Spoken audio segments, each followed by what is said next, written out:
अस्सलामुअलैकुम, समा के साथ मैं हूं सबाशी और मैं हूं सिद्रा मीर। बुलेटिन का आगाज करते हैं। सबसे पहले आपको बताएंगे कि पीपल्स पार्टी रहनुमा बिलावल भुट्टो और उनका जाती स्टाफ कोरोना का शिकार हो गया है। बिलावल हाउस कराची के तमाम मुलाजमीन के टेस्ट भी कर लिए गए हैं। बिलावल ने ट्विटर पर पैगाम में कहा है कि वो वीडियो लिंक के जरिए मुल्तान में जलसे से खिताब करेंगे। साथ ही लोगों को जलसे में शिरकत की दावत भी दे दी। चेयरमैन पीपल्स पार्टी कोविड-18 से छुटकारा पाने निकले थे, मगर खुद कोविड-19 का शिकार हो गए। अपने पॉलिटिकल सेक्रेटरी के बाद बिलावल भुट्टो खुद भी मोहलिक वबा का शिकार हुए तो करंटीना कर लिया, मगर सियासत को करंटीना करने का कोई इरादा नहीं। पार्टी के यौम तासीस पर वीडियो लिंक के जरिए हुकूमत पर तीर बरसाने का फैसला कर लिया। कहते हैं आइसोलेशन में हूँ, लेकिन अलामात कोई खास नहीं। बिलावल का कोरोना टेस्ट मजबूत आने के बाद बख्तावर भुट्टो की मंगनी के रंग भी फीके पड़ते दिखाई दे रहे हैं, क्योंकि वालिद आसिफ अली जरदारी भी अस्पताल में जेरे इलाज हैं। बिलावल के बाद उनके जाती स्टाफ में 5 अरकान भी वायरस का शिकार हो चुके हैं। बिलावल हाउस कराची के तमाम स्टाफ मेंबरान के टेस्ट करा लिए गए, जिनकी रिपोर्ट जल्द आ जाएगी। संजय साधवानी, समा, कराची। अपोजिशन जलसे करके अवाम की जिंदगी दाव पर लगा रही है और मरियम नवाज को मेडिकल तलबा के एंट्री टेस्ट की फिक्र खा रही है। नून लीग की नायब सदर ने ट्वीट किया है कि हुकूमत 1.5 लाख तलबा की जान से ना खेले। 29 नवंबर को मेडिकल टेस्ट लेने के इसरार पर तलबा और उनके वालिदैन परेशान हो गए हैं। तलबा को खदशा है कि वो इम्तिहान की वजह से अपने घर वालों को भी कोरोना में मुब्तला करने का बाइस न बन जाए। उन्होंने कहा कि हुकूमत अपोजिशन के जलसों पर शोर मचा रही है, लेकिन उसे तलबा की जिंदगी का कोई ख्याल नहीं। अपोजिशन अपने जलसों के लिए अवाम को कोरोना वबा में ना धकेले। ये वायरस सबसे यकसा सलूक कर रहा है। जलसे जरूर सजाए, मगर ये वक्त मुनासिब वक्त नहीं। बिलावल की तरह अवाम को भी अपनी जान की हिफाजत का हक है। हुकूमती वज़रा ने अपोजिशन को खबरदार कर दिया।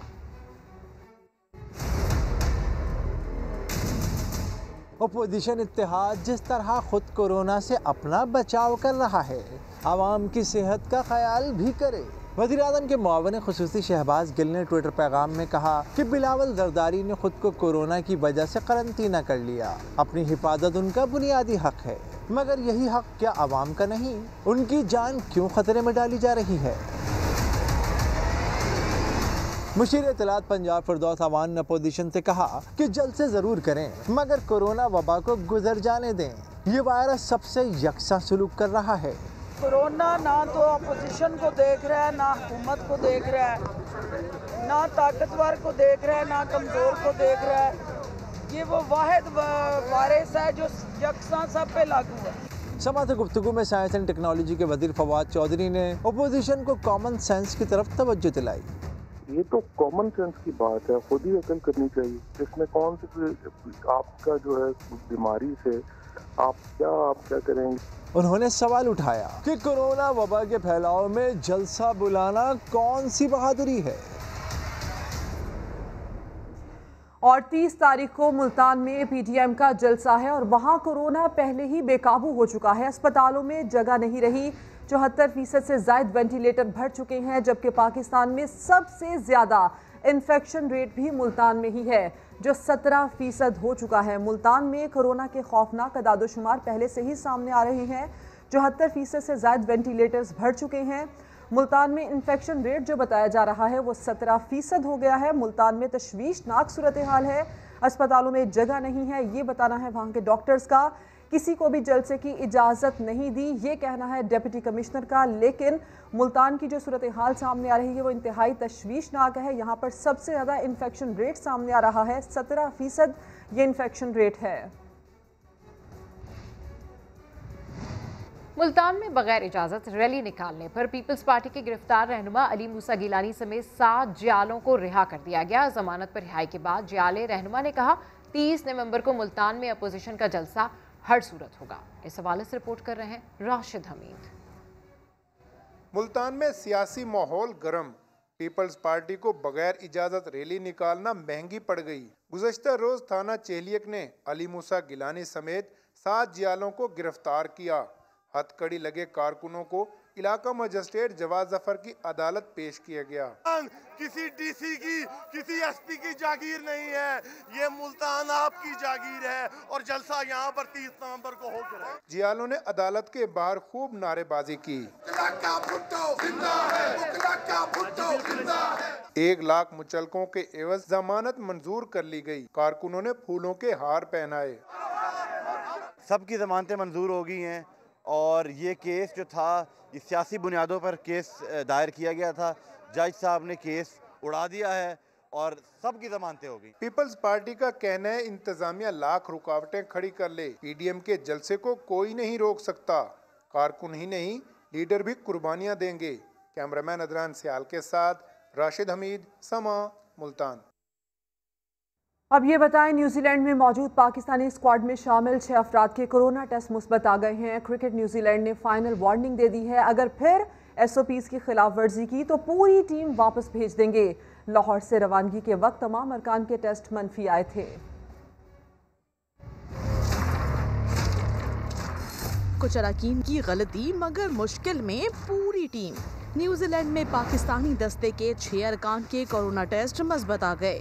2 अरकान पहले भी कोरोना का शिकार हो चुके हैं मगर 4 केसेस नए हैं।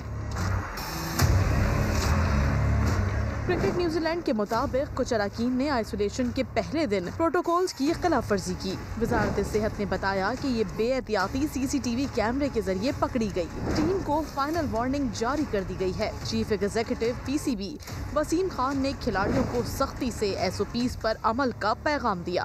बॉयज़, मैंने सुबह मैसेजेस भी मुझे मिले हैं क्रिकेट न्यूजीलैंड से भी और न्यूजीलैंड गवर्नमेंट से भी। उनने फाइनल वार्निंग हमें दे दी है। प्लीज़ ये 14 दिन जो है ये प्लीज़ कर लें। मुझे बता दे चुके हैं कि एक और ब्रीच तो फिर वो पूरी टीम को वापस भेज देंगे। PCB ने हेड कोच मिसबाउल हक और मैनेजर को खिलाड़ियों की कड़ी निगरानी का हुक्म दे दिया। क्रिकेट बोर्ड ने सख्त वार्निंग देते हुए कहा, मुल्की वकार का ख्याल रखें और जो खिलाड़ी गैर जिम्मेदाराना सरगर्मी में मुलव्विस पाया जाए उसे वापस भेज दें।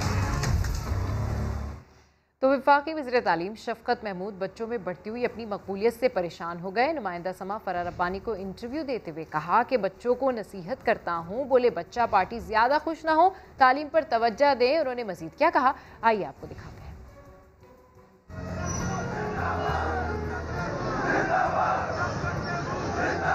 मकबूलियत जिस वजह से है उस पर मुझे कोई बहुत ज़्यादा खुशी नहीं है। स्कूल बंद करना ये बहुत ही मुश्किल फैसला था। तलबा की सेहत वो हमारा अव्वली फ़र्ज था और मुझे कभी उम्मीद है जनवरी में हालात बेहतर होंगे तो इंशाल्लाह हम खोल देंगे। छुट्टियां जब होती हैं बच्चों को तो बड़े खुश होते हैं। जो पेरेंट्स हैं और उनके लिए भी फेयर तो था ना।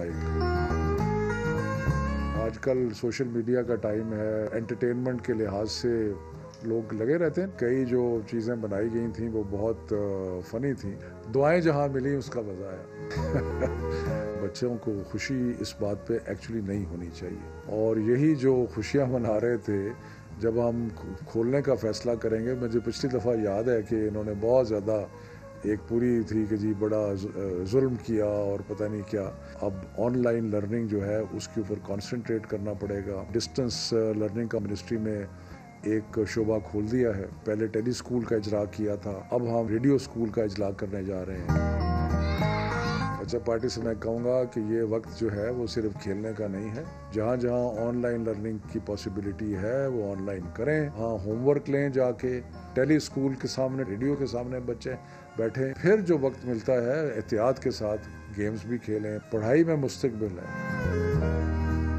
बदकिस्मती से मेरा तो कभी कोई एग्ज़ाम कैंसिल नहीं हुआ। हम तो साल में 9 महीने हॉस्टल में रहते थे, 3 महीने घर रहते थे।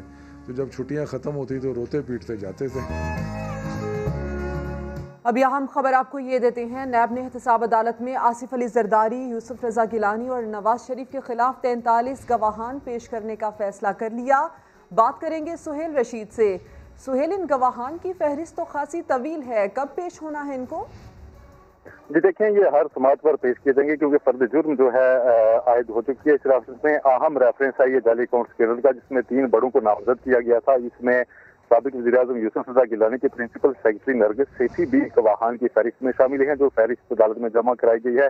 उसके मुताबिक ये 43 गवाहान हैं जो तोशाखाना रेफरेंस में अदालत में नैब अपने केस के हक में पेश करेगा। आसिफ अली जरदारी के खिलाफ अब मजमूई तौर पर जो गवाहान की तादाद है वो 205 हो गई है। 4 मुकदमात में उनको नामजद किया गया था। पार्क लेन केस में 61, मनी लॉन्ड्रिंग में 71, इसी तरह तोशाखाना में 43, जबकि ठट्टा वाटर सप्लाई में 30 गवाहान पेश किए जाएंगे। ये मुकम्मल फहरिस्त जमा कराई गई है और इसमें 2009 में जब यूसुफ रज़ा गिलानी वज़ीर-ए-आज़म पाकिस्तान थे तो उनकी जो प्रिंसिपल सेक्रेटरी थी नरगिस सेठी, उनका नाम भी गवाहान की फहरिस्त में शामिल किया गया है, जबकि दीगर गवाहान में जो काबीना डिवीजन के अफसरान और सेक्शन ऑफिसर्स हैं उनके नाम इस फहरिस्त में शामिल हैं।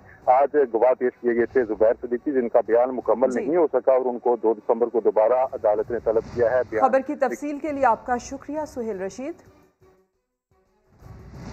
एहतसाब अदालत ने मनी लॉन्ड्रिंग रेफरेंस में शहबाज शरीफ के बेटे सुलेमान शहबाज, बेटी राबिया इमरान और दामाद हारून यूसुफ को इश्तिहारी करार दे दिया।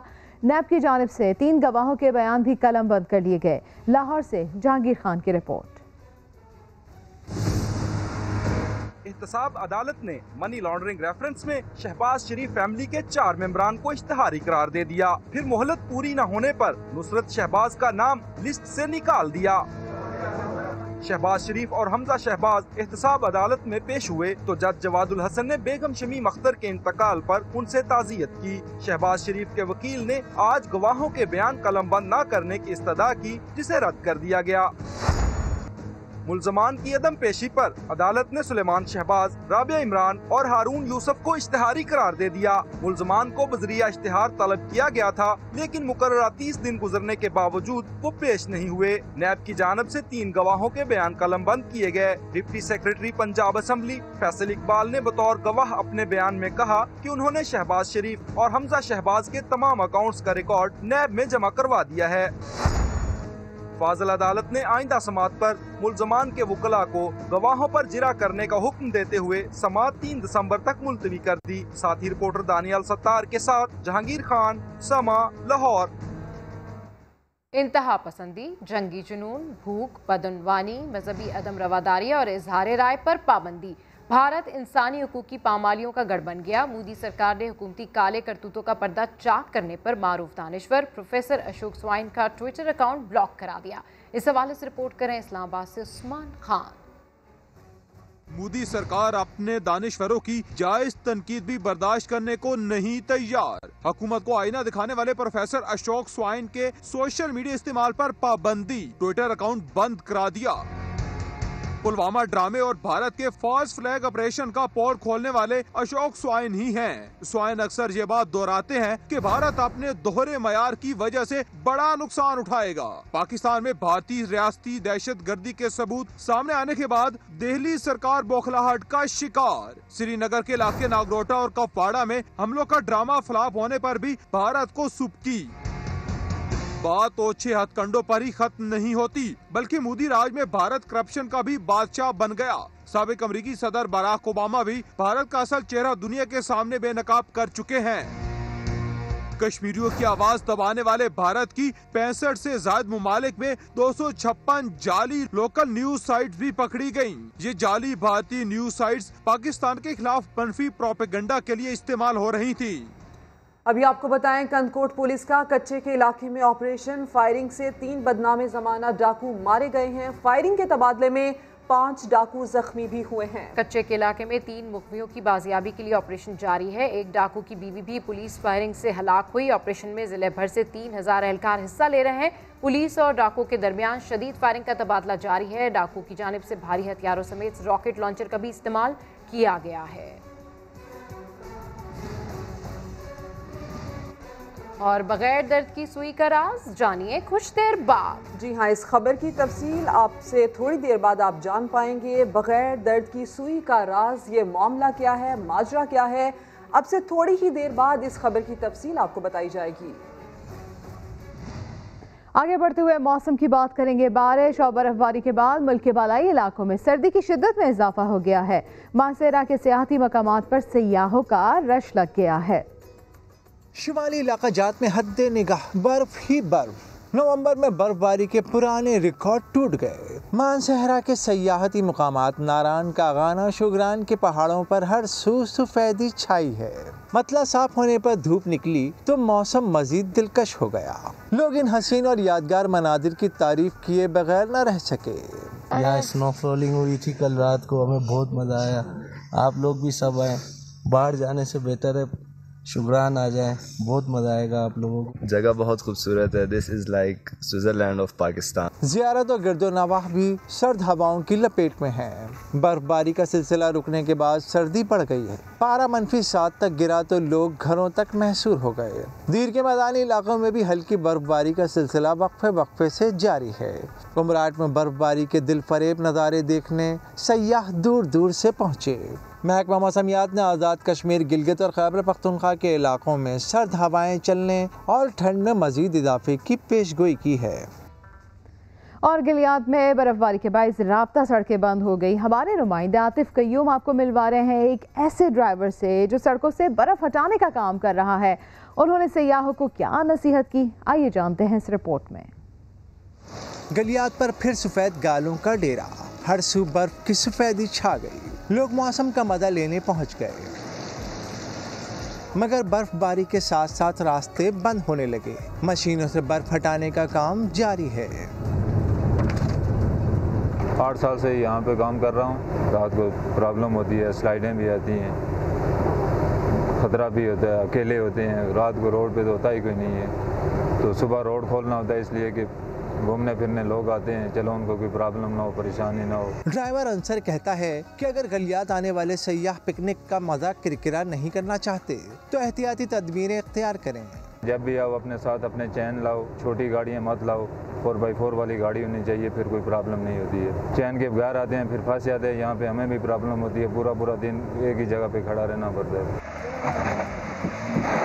बर्फ का मौसम और घूमने फिरने वालों का हल्ला गुल्ला एक तरफ, और दूसरी जानिब अंसर का इंतजार है कि कब बर्फ बरसना बंद हो और वो अपने घर का रुख कर सके। आतिफ कय्यूम, समा, एबटाबाद।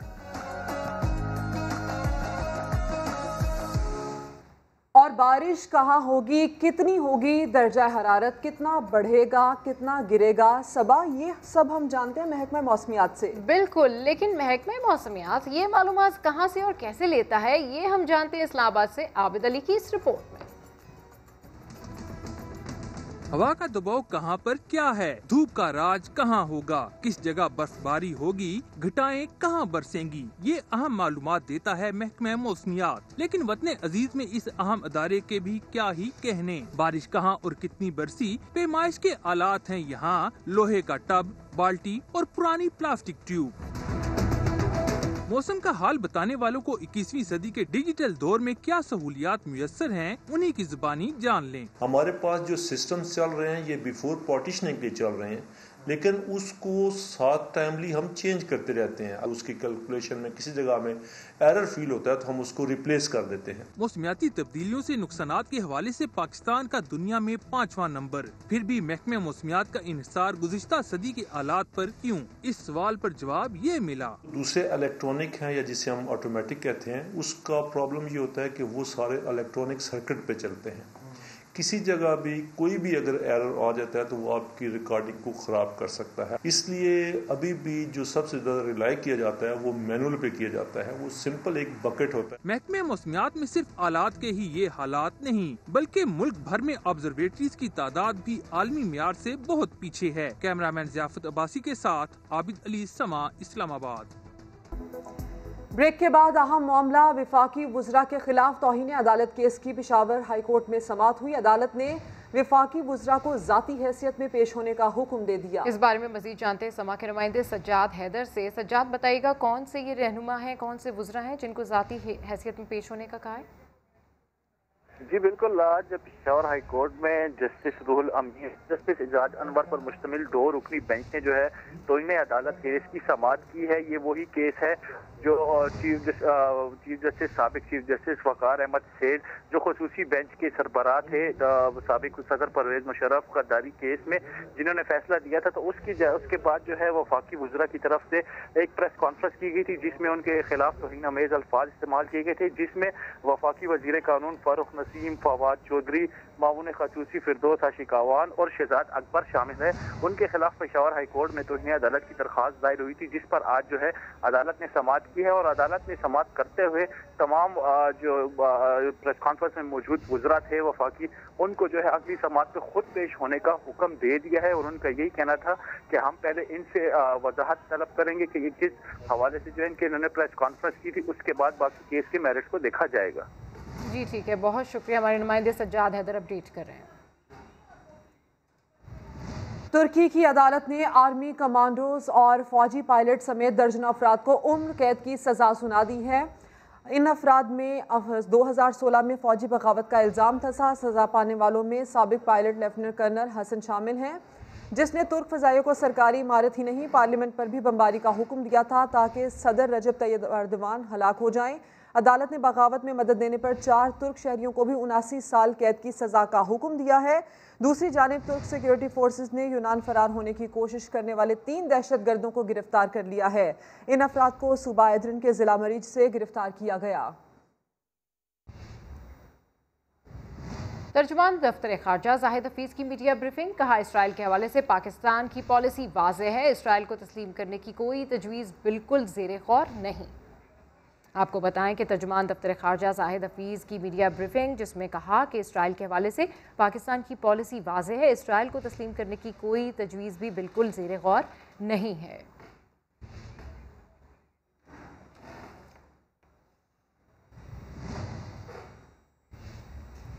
इस वक्त खालिद मकबूल सिद्दीकी प्रेस कॉन्फ्रेंस कर रहे हैं, आपको दिखाते हैं।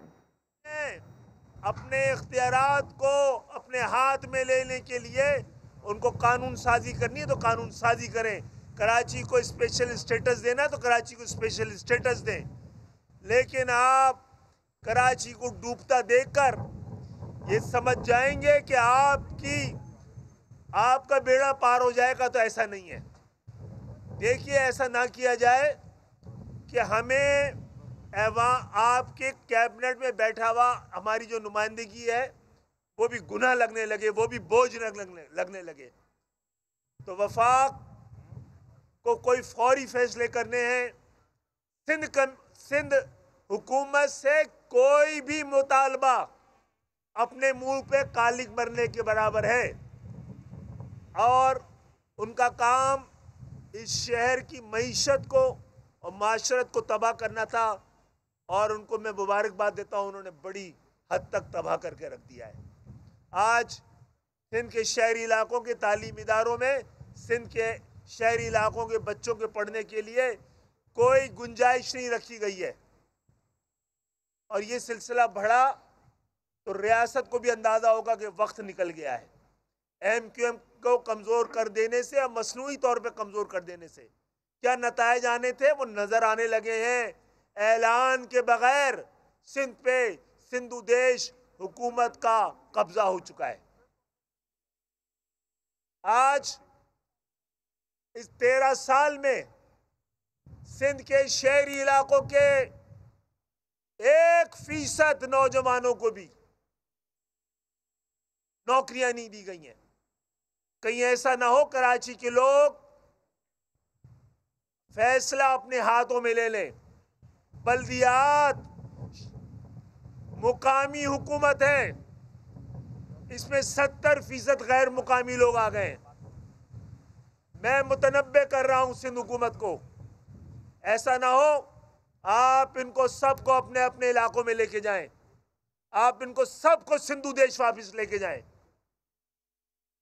ये पाकिस्तान है, यहाँ पे सिंधु देश हुकूमत की किसी बदमाशी को कबूल नहीं किया जाएगा। और इसके साथ साथ ये कराची के लोग खुद फैसला करेंगे कि कोविड का मुकाबला कैसे करना है, उसके लिए कैसे एहतिजाज करना है, किस तरह एहतियात करनी है।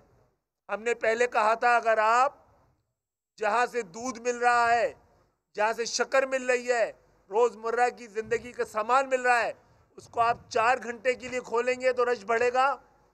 कोविड ये एहतियाती तदबीर को इख्तियार करना ज़्यादा मुश्किल है, या 12 घंटा खुलेगा तो ज़्यादा आसान है। एक वक्त में अगर किसी एक शॉपिंग प्लाजा में 5,000 लोग या 4 लोग या 6,000 लोग एक दिन में जाते हैं, तो अगर वो 6 घंटे में जाएंगे तो ज़्यादा रश होगा या 12 घंटे में जाएंगे तो ज़्यादा रश होगा? आपको इस हवाले से ये कौन सा फार्मूला निकाला हुआ है आपने? या आपने फार्मूला सिर्फ ब्लैकमेलिंग करने के लिए निकाला हुआ है, ताकि आप निचली सतह पे लोगों को ब्लैकमेल कर बहुत सी दुकानें 6 बजे बंद हो जाती हैं, फिर भी कुछ ऐसी दुकानें होती हैं 11-12 बजे तक खुली रहती हैं। कौन है उसके मालकान? अब ऐसा नहीं हो सकता है और ऐसे नहीं किया जाएगा। इनका 3 दिन का नोटिस खत्म होगा तो फिर हमारा नया नोटिस सामने आ जाएगा। और दूसरी बात यह है, पूरा सिंधु देश खुला हुआ है, पूरा सिंधु देश खुला हुआ है, सिर्फ पाकिस्तान बंद है। कोई SOPs नहीं है, कोई दुकानें बंद नहीं हो रही हैं, सिर्फ कराची, हैदराबाद, मीरपुर खास, नवाबशाह, जो इस शहर को नहीं, सिंधु देश को, इस सूबे को पाल रहे हैं, उन्हीं को तंग किया जा रहा है, उन्हीं पे। MK पाकिस्तान के रहनुमा खालिद मकबूल सिद्दीकी प्रेस कॉन्फ्रेंस कर रहे हैं। सिंध हुकूमत पर कड़ी तनकीद की है। उनका कहना है कि कराची के लोग खुद फैसला करेंगे कि कोविड का मुकाबला कैसे करना है। उन्होंने कहा है कि इनका काम मईशत को तबाह करना था, इस पर मैं आपको मुबारकबाद देता हूँ। कराची सर्कुलर रेलवे के मंसूबे पर ताहाल काम शुरू क्यों नहीं हुआ? सुप्रीम कोर्ट ने वज़ीर आला सिंध को तौहीन अदालत का नोटिस जारी कर दिया। दुरुस्त मालूमात फराहम ना करने पर सेक्रेटरी रेलवे से दोबारा तहरीरी जवाब भी तलब कर लिया। ज़ुल्करनैन इकबाल रिपोर्ट करेंगे। सुप्रीम कोर्ट में कराची सर्कुलर रेलवे केस की समाअत। सिंध सरकार की जानिब से FWO को ताहाल ठेका न देने पर अदालत बरहम। तामीराती काम के डिजाइन की अदम मंजूरी पर वजीर आला मुराद अली शाह को तौहीन अदालत का नोटिस जारी कर दिया। 2 हफ्ते में जवाब तलब। काम क्यों नहीं शुरू किया? चीफ जस्टिस गुलजार अहमद का DG FWO से इस्तफसार। DG ने बताया, हमने डिजाइन बना कर दिया था, हुकूमत ने मंजूरी नहीं दी। चीफ जस्टिस ने रिमार्क्स दिए, एक अंडरपास बनना है जिसके लिए सिंध हुकूमत ने 5 अरब रुपए रखे हैं, जबकि FWO की रिपोर्ट में कहा गया है कि 16 अरब में मंसूबा मुकम्मल होगा। FWO किसी निजी इदारे के साथ काम नहीं कर रहा कि मुनाफा कमाए। अदालती हुक्म की आड़ में इस्तेहसाल की इजाजत नहीं देंगे। सेक्रेटरी ट्रांसपोर्ट ने बोलने की कोशिश की तो मुंसिफ आला ने झाड़ पिला दी। चीफ जस्टिस सेक्रेटरी रेलवे पर भी बरहम, कहा हमारी आंखों में धूल न झोंकें। अदालत ने सेक्रेटरी रेलवे की फराहम करदा मालूमात गैर तसल्ली बख्श करार दे दी। दोबारा तहरीरी जवाब तलब कर लिया। फैसलाबाद में फ्लावर मिल मालकान ने गंदम की कीमत में 300 रुपए फी मन कमी कर दी। आटे और गंदम के दाम नीचे आने लगे। चक्कियों पर भी आटा सस्ता हो गया। उस्मान सिद्दीक की रिपोर्ट। पुलिसियां रंग लाने लगी, बहरान के बादल छटने लगे। चीनी के बाद आटे और गंदम की कीमतों में नुमाया कमी। यूक्रेन से 8,40,000 गंदम फैसलाबाद पहुंची तो फ्लोर मिल्स ने 300 रुपए, जबकि चक्की मालकान ने 400 रुपए फी मन आटा सस्ता कर दिया। गवर्नमेंट ने वो कोटा जो बढ़ा दिया, इससे ये हुआ कि इससे तो फ्लोर मिल्स को 16,000 बोरी दी जा रही है रोज़ाना और चक्कियों को भी 1,000 के करीब, जिसकी वजह से 60,000 बैग बढ़ रहे हैं। वो मार्केट में आसानी से अवेलेबल है। आटे का कहीं पे कोई बहरान नहीं है। गंदम वाफर मकदार में होने के बायस महकमा खुराक ने फ्लोर मिल्स और चक्कियों का कोटा बढ़ा दिया। मार्केट स्टेबल होना शुरू हुई, कोटा बढ़ाने से भी और इंपोर्ट से भी। प्राइवेट गंदम जी, उसकी डिमांड कम होने की वजह से उसका रेट कम हो गया है। पहले वो 2400 तक उसका रेट चला गया था, हमारी जो लोकल वीट थी, अब वो 2,000 रुपये तक पहुंच चुका है। उसका डायरेक्ट फ़ायदा जो है ना वो कंज्यूमर का भी हो रहा है। चक्कियों पर आटा 75 रुपए से कम होकर 60 रुपए फी किलो में बिकने लगा, जबकि जिले इंतजामिया ने भी सस्ते बाजारों में 20 किलो थैली की कीमत में 15 रुपए तक कमी कर दी। कैमरामैन रिजवान साबरी के साथ उस्मान सिद्दीक, समा, फैसलाबाद। और पहले तो गंदम नहीं थी, अब इतनी गंदम है कि सड़कों पर पड़ी है। 5 दिन हो गए हैं गंदम की बोरियों से लदे दर्जनों ट्रक बारिशों में GT रोड पर खड़े हैं। टेक्सला में इस वक्त भी 150 से ज्यादा कंटेनर्स ऑफलोड के इंतजार में हैं। बिल्कुल, इस हवाले से मजीद तफसीलात हासिल करते हैं आबिद अली से। आबिद अली, इन कंटेनर्स का नंबर कब आएगा और क्या कहना है गवर्नमेंट कॉन्ट्रैक्टर्स का? क्या गोदामों की कमी हो गई है?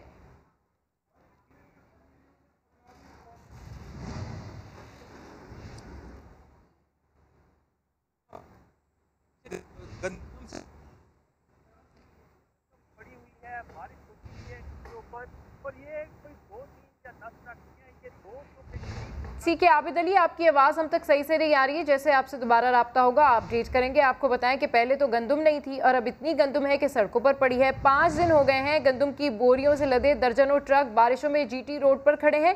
टेक्सला में इस वक्त भी 150 से ज़ायद कंटेनर्स ऑफलोड होने के इंतजार में हैं। न जाने इनका नंबर कब आएगा। इंतजामिया का क्या कहना है इस हवाले से, गवर्नमेंट कंट्रैक्टर्स क्या कह रहे हैं, हमारा राब्ता हुआ है आबिद अली से, जानते हैं। जी आबिद अली, अपडेट कीजिए।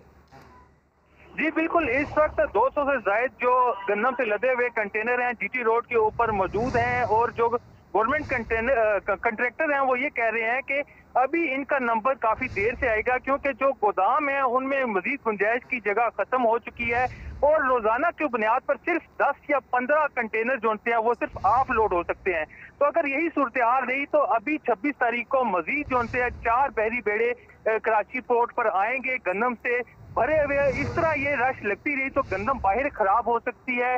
गंदम पहले कब थी, अब गंदम बहुत ज्यादा हो चुकी है और काफी दिनों से यहीं पर पड़ी हुई है। इसको फौरन जखीरा करना होगा, क्योंकि अगर दोबारा बारिश होती है तो इसको नमी भी लग सकती है, जिसकी वजह से जितनी भी गंदम यहाँ पर मौजूद है वो खराब हो सकती है। यहाँ पर मैं ये भी बताऊं कि जो सिर्फ एक कंटेनर है उसमें 60 टन से ज्यादा गंदम मौजूद है। ठीक है आबिद अली, अपडेट करें, आपका शुक्रिया। और अभी आपको बताएं कि अब नन्हे बच्चे इंजेक्शन लगते वक्त शोर नहीं मचाएंगे। मेडिकल के होनहार तालिब इल्म ने अब ये मसला हल जो कर दिया है। ये मसला कैसे हल हुआ बताएंगे मुदस्सिर नज़ीर। बच्चे सुई के खौफ से बहुत डरते हैं। आपने देखा होगा बचपन में भी माँ बच्चों को डॉक्टर के पास जाने के लिए डराती थी तो सुई से डराती थी कि सुई लगेगी तो बच्चा डर के अपना काम कर लिया, तो सो जाया करता था। इस जो इजाद है ये कार्डबोर्ड से बनी गई है और इसके साथ एक स्लीव हमने अटैच कर दी है ताकि बच्चे के लिए आसानी हो जाए कि वो उसको पहने। तो आप देखेंगे कि यहाँ पे जो सुई लग रही होगी बच्चे को वो सुई नज़र नहीं आ रही होगी, ठीक है। तो बच्चे के लिए सुई इनविजिबल होगी, उसके लिए सुई गायब हो गई है, गुम गई है उसके लिए सुई, ठीक है। फिर इस पार्ट को जहाँ पे हमने सुई लगानी है उसको, उस जगह को हम लोग स्प्रे या क्रीम के साथ एनेस्थीसिया, लोकल एनेस्थीसिया कहलाता है कि इस जगह को हम सुन कर देंगे, ठीक है। जब इस जगह को हमने सुन कर दिया तो जब बच्चे को सुई लगेगी तो बच्चे को सुई की कैफियत महसूस नहीं होगी। यहाँ पे हम होलोग्राफिक स्टिकर्स जो 5 रुपए के मार्केट में अवेलेबल हैं होलसेल के अंदर, हम उनका इस्तेमाल करेंगे ताकि जब बच्चा इसे पहने तो बच्चा डिस्ट्रैक्ट हो जाए अपने इन कार्टून्स के अंदर और उसे पता ही ना लगे कि पीछे क्या हो रहा है। इसको हमने जरीदा नेचर पीडियाट्रिक रिसर्च है जो अमेरिकन कॉलेज ऑफ पीडियाट्रिक्स का ऑफिशियल जर्नल है या जरीदा है, हमने उसमें इस आर्टिकल को अपने भेजा था, इस इजाद को वहाँ पे इंट्रोड्यूस किया था। वहाँ पे ये जब शाया हुई थी तो उस जरीदे ने मुझे ये अवार्ड जो है ये अवार्ड किया और इस अवार्ड का नाम था ग्लोबल पीडियाट्रिक रिसर्च इन्वेस्टिगेटर। मैं पहला मेडिकल स्टूडेंट हूँ जिसको ये अवार्ड मिला है और मैं वाहिद पाकिस्तानी हूँ जिसको आज तक ये अवार्ड ऑनर किया गया।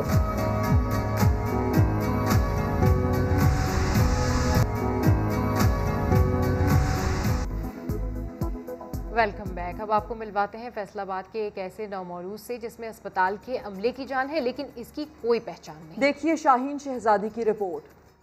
हीरो कैसे हो आप? फीड ले लिया आपने? ये सोया हुआ है, आंखें खोल रहा है। नन्हे हीरो को दुनिया में आए 10 रोज बीत गए मगर माँ की ममता मिली न बाप की शफकत।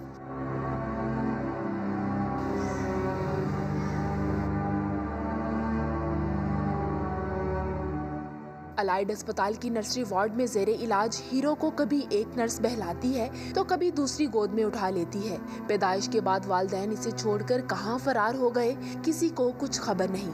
इतने बेहिस्सा माँ बाप, फोन अटेंड करके साइड पे रख देते हैं, वो आते नहीं, सुनते ही नहीं है फोन। वो पहले इसको जॉन्डिस था, अब इसका जॉन्डिस ठीक हो गया, अब इसको फीड करा रहे हैं। पहले एनजी फीड लेता था, अब इसको ओरल फीड दे रहे हैं। अस्पताल इंसामिया ने नौमौलूद के वालिदैन की तलाश के लिए पुलिस को भी इत्तला कर दी मगर हमदर्द अमला तो इसे वार्ड की रौनक बनाए हुए है। हम सारे इसको स्टाफ, नर्सिस, डॉक्टर और सारे इसको बहुत प्यार करते, इसकी केयर कर रहे हैं। ये हमारी ड्यूटी है, लेकिन वालिदैन को चाहिए कि अपने बच्चों को इस तरह नेग्लेक्ट ना करें और अपने बच्चों को इस तरह छोड़ के ना जाया करें। अस्पताल में बच्चों को लावारिस छोड़ जाने के दर्जनों वाक़यात पहले भी रिपोर्ट हो चुके हैं, मगर वालिदैन आखिर अपने लख्ते जिगर को तन्हा छोड़ कैसे जाते हैं, ये सवाल मुआशरे में एक नए अलमिये को जन्म दे रहा है। कैमरामैन रिजवान साबरी के साथ शाहीन शहजादी, समा, फैसलाबाद।